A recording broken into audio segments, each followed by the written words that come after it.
people are going to listen to this and say, oh, well, he has an agenda. It's like, well, everyone we talk to has an agenda. He just happens to be on the player side. Welcome into Northside Territory, Foul Territory Network's Cubs podcast. I'm Sahadev Sharma with my partner Patrick Mooney. We're your Cubs beat writers for The Athletic, and we are talking about the once again winning Cubs who go on the road and suddenly learn how to win again. It doesn't matter who they're facing. It can be one of the best teams in baseball, apparently, and they can still win games. Patrick is out in LA covering this team. I don't think we should try and understand it because it makes no sense, but the Cubs are winning again, and it was kind of a really fascinating game on Tuesday night.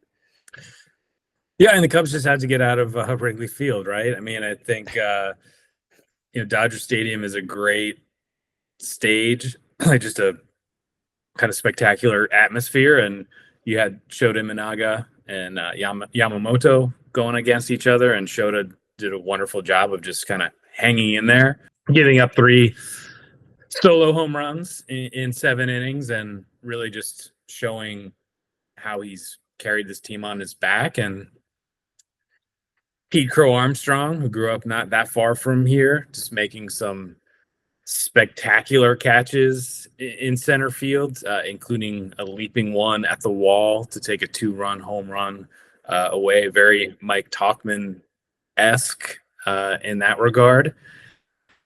And I don't know, it's kind of like, I asked Nico Horner after the game, I was like, with all due respect, like, do you guys really think you can do this? Like, just kind of looking at the math and what is sort of the belief level. And he's very realistic. I mean, Nico, as you know, is probably like the best person to ask almost any question about the team. He talks like Theo.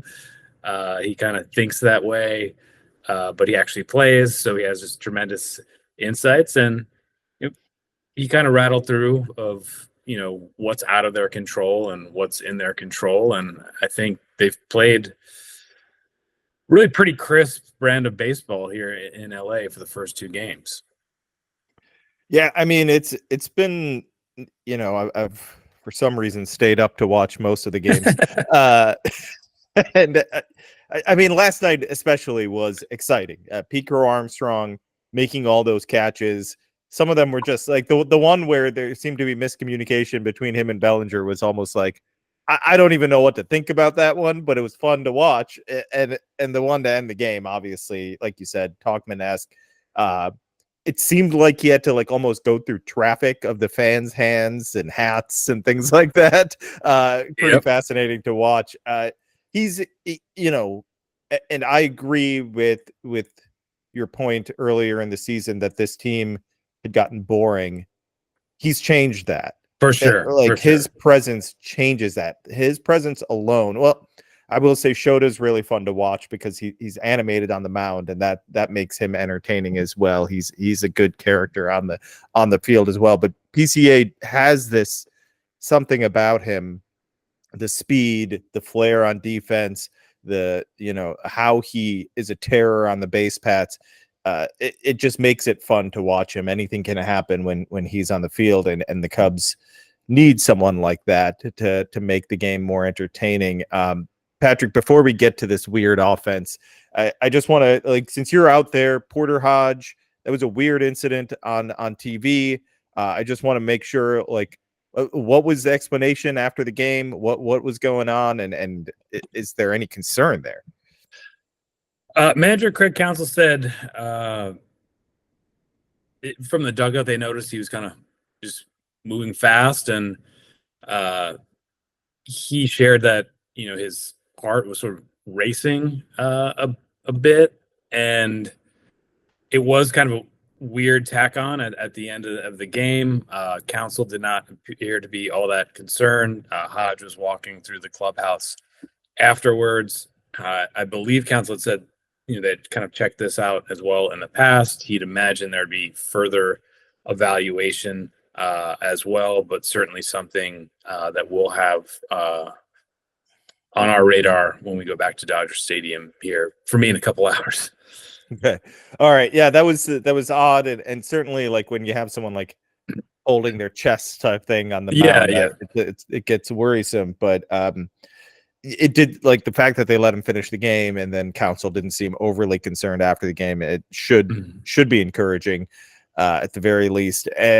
This offense, Patrick, it's what's happening between the home and road is real, right? Like, there's something weird going on. Like, the numbers have said Wrigley Field is way down as far as an offensive park this year. It's among the worst. I want to say different ballpark factors have it at different levels, but all of them are in like the bottom three. I even had this conversation with someone with the White Sox about like soon after the deadline, where I think the White Sox are like 29th and the Cubs are 28th as far as worst offensive ballparks. Now that could be because they're bad offenses playing at those ballparks and good, but I think that's the case with the White Sox. I'm not sure if that's the case with the Cubs, because they, according to, so on the road, weighted runs created plus, they have the 9th best weighted runs created plus. They're ahead of the Phillies. They're right behind the Mets. They're basically the same as the Mets and the Brewers. Those are solid offenses. And then you go on the road, and they are the 25th best offense by weighted runs created plus. Did I say on the road? I meant at home. At home, they're the 25th best offense. Listen, like, I've noticed this for years. I feel like it blows in more than it used to. This year, I do feel like it's been extreme blowing in.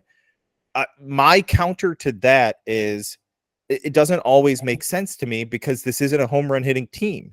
So why it's not like, how many homers did they hit over the past 2 nights? Just like 2 nights. One? Was it just Cody, or did someone else hit a home run? Bush hit one. Bush hit one. Oppo that barely got out, right? They're just not, like, it doesn't make sense to me. And then they scored 14 runs in Washington the last game of that good road trip. They didn't hit a home run. I don't fully understand this. But I know it's a topic of conversation among the players, among the coaches, and in the front office. And they're not ignoring it. It's something they're trying to dig into. I'm not sure if there's an answer or like a solution, and you say this is what's going on. What I think is interesting is what you got from Scott Boras. And is this the type of thing that free agents are talking about? Pop quiz, AJ. What's America's #1 meal kit? That would be HelloFresh, Scott, and it even works for picky eaters like you. There's an ever-changing menu of 50 recipes to choose from each week. So just select your meals and delivery date, and voila! Home-cooked meals just hit different. Agreed. With FT every day and my coaching job, I don't have time to search recipes all night, and also spending money on a whole jar of spices for only a pinch? Nah, I'm good. My family gets more of me because I don't have to take a last-minute trip to the grocery store at night to find dinner. Ready for this? For free breakfast for life, go to HelloFresh.com/free FT. One free breakfast item per box while subscription is active. That's free breakfast for life just by going to HelloFresh.com/FREEFT. Yeah, I think maybe we start from there of like, okay, we know that Dead Hoyer had addressed this topic. You were there at Wrigley last weekend. I had already heard some of that, grumbling or frustration. There's one player said there is a psychological component, at least, to some of this. And then Scott Boras and his associates, I mean, they are always at games. They post up at Dodger Stadium, kind of just off the dugout there in the VIP seats behind home plate. So obviously I talked to Cody Bellinger on Monday, then saw Scott and talked to him about Bellinger's opt-out decision, which is something that Cody said. I told Scott I don't want to even think about it until after the season. There's obviously still like a chunk of season left that could impact that. I think the biggest point from their perspective is that Cody has removed himself or created distance from those really two disappointing years with the Dodgers. But in the course of kind of going through all of this, of Cody's attributes as a player and how he's been good but not great, Wrigley Field came up. And I think that is part of their analytical take on this situation.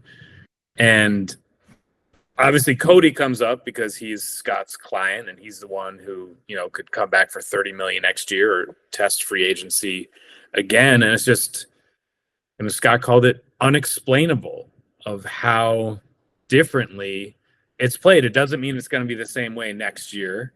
But it is very much something that the Cubs are trying to figure out. I mean, there are theories that we could throw out there of like, does Major League Baseball change the baseballs here and there?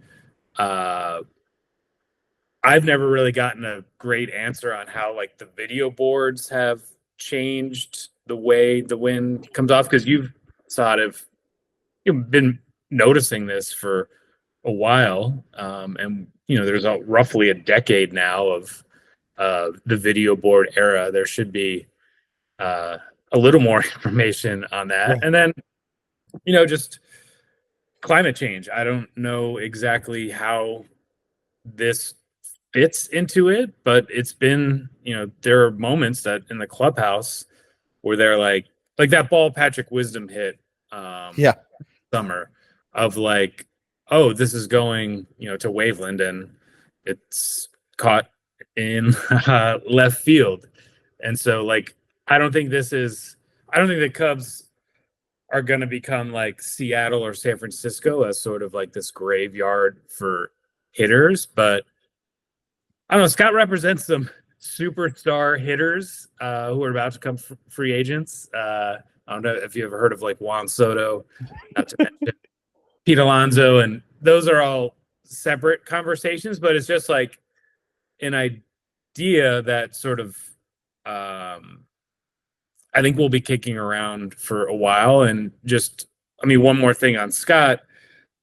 People are going to listen to this and say, oh, well, he has an agenda. And it's like, well, everyone we talk to has an agenda. Like there's just he just happens to be on the player side. Like when we talk to Jed, when we talk to Council, when we talk to name any player in the clubhouse, there's always some sort of like calculation here. And then it's up to us and it's up to you as the listeners and readers to kind of evaluate for what it is. So of course, Scott is going to look at what happened at Wrigley Field this year and be like, what's going on here? And how does that impact Cody? But like, this is not just a Bellinger thing. It's like what you said, Sahadev, a topic of conversation in the front office, in the clubhouse, by the batting cages. Like this is very much on their minds. It's just a weird split of like how they've gotten to this point where they're just scrambling to keep up in the playoff race. Yeah, you brought up the video boards. This is like there's also the suite below us in the below the press box. Mm-hmm. That blocks that used to be open, right? And that means wind when it was blowing out could come through there, and that's not happening anymore. And that I know that's a big factor. That absolutely changes things as far as the wind blowing out impacting the game, because that happened in Boston as well. It used to be something like Fenway Park was more open in the back, and the wind used to impact the ball at Fenway Park more. It's just I'm not saying this is a good or bad thing. It's just like these suites and building out ballparks impact how the ballparks play. Yeah. Like there's real impacts. There's real impact on the game on these things. I don't know. I think what's going to be fascinating to follow is this going to impact how you build a team, right? Like Seattle has tried to think through this for years. I think Seattle is the extreme case, right? And they've talked about it and tried different things for years to try and figure out how to get the right offense. San Francisco is interesting, but I don't think it's as like there's an issue there, but there's so many reasons what's going on with San Francisco. I think but Seattle is a weird case.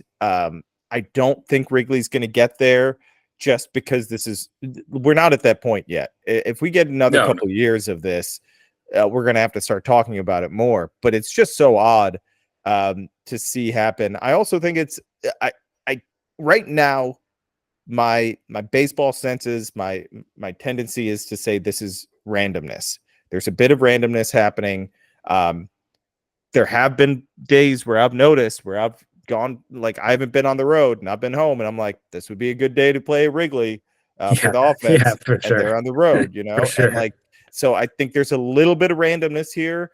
But like this weekend was a perfect example of just like, it's a nice weather, but not like blazing hot.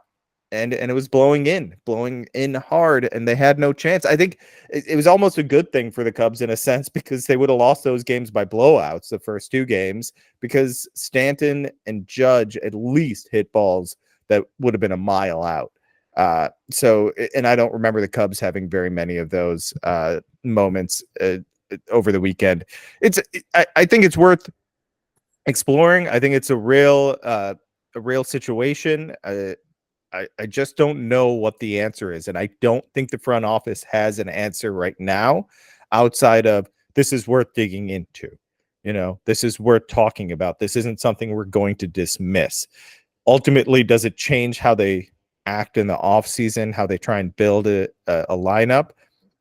I don't think we're at that point yet, but it's certainly worth exploring. I think it's fascinating. I think, unfortunately, I missed the other day Craig Counsell pregame session. I was talking to Garrett Cole for that Jameson Tyone piece I wrote, and he and Sully had a nice back and forth apparently, where Sully asked about it, and Counsell's like, do you want us to build a team to predict the weather for 2025? Like, how are we supposed to do that? Which I think, you know, the Counsell can be a little jokey and sarcastic. Yeah. Well, I mean, who better than our guy Sully to get a sense of the history at Wrigley Field and how it has played over just a huge chunk of time and its reputation. And no doubt that things can change. I feel like, you know, I forget exactly why, but Petco Park plays a little differently now. I feel like that used to be kind of changed the walls. Didn't they change I thought they changed the walls. Yeah, I think so. Yeah. So like park is not saying the Cubs are going to change Wrigley Field, but like obviously Wrigley is a great place to play. Chicago is a great city. You know, these deals come down to years and dollars, but there is like this like kind of drop of uncertainty that kind of makes you think like, well, if like one of the most powerful agents in the game has this like at the front of his mind,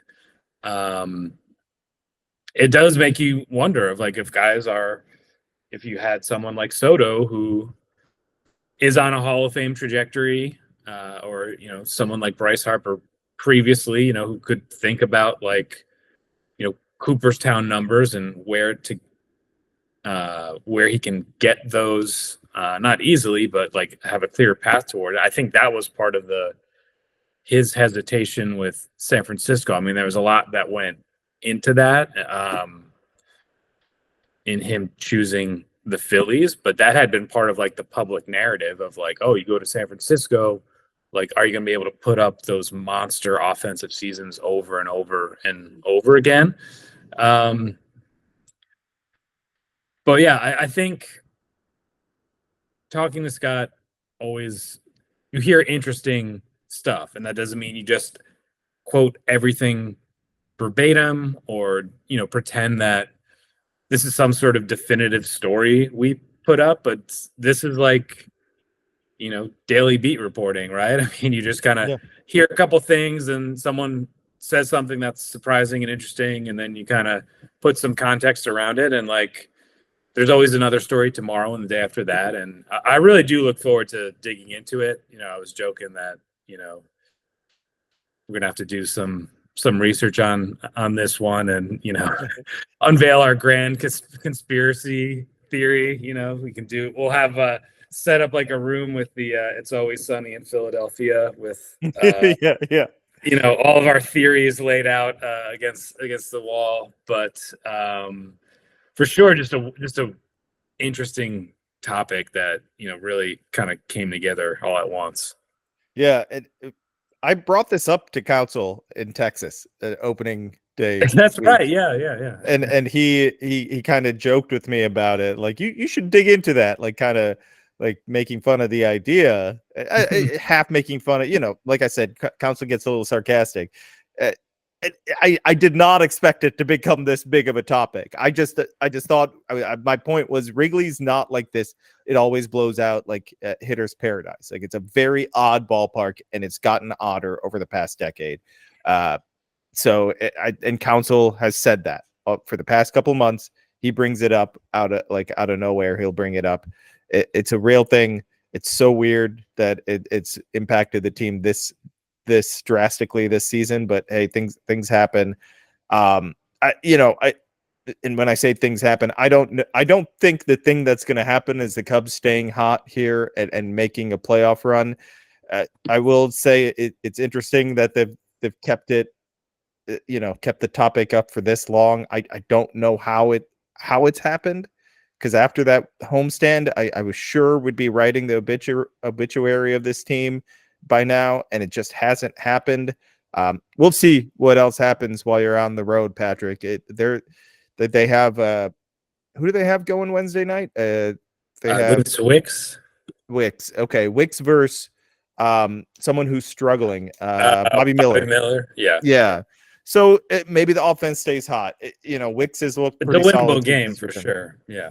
If they win this game, you're looking at a chance for a very good road trip. I know weird things happen in Colorado, but still, this team just looks like a different team on the road. And then I don't know. I don't know what's going to happen because I'm out of the prediction game with this team, because what we just discussed doesn't make sense to me, doesn't fully make sense to me. And this team doesn't fully make sense right now. So it's impossible to predict them. I don't think they're terrible. I don't think they're great. So I'm going to shrug my shoulders and say, we'll see. Cubs baseball not making sense since 1876. Exactly. We'll be back maybe we'll be back before the Colorado series, right? To talk about that and wrap up this Dodgers series. Thanks so much for listening, everyone. This is Northside Territory. Make sure to rate, review, and subscribe. Subscribe to the YouTube feed. Subscribe to The Athletic, where Patrick and I are on top of everything with this team. We'll have a lot more weather-related topics and everything. We need to get Tom Skilling on the podcast. Yes, let's get that done. Thanks for listening, everyone. Take care. Have a good one.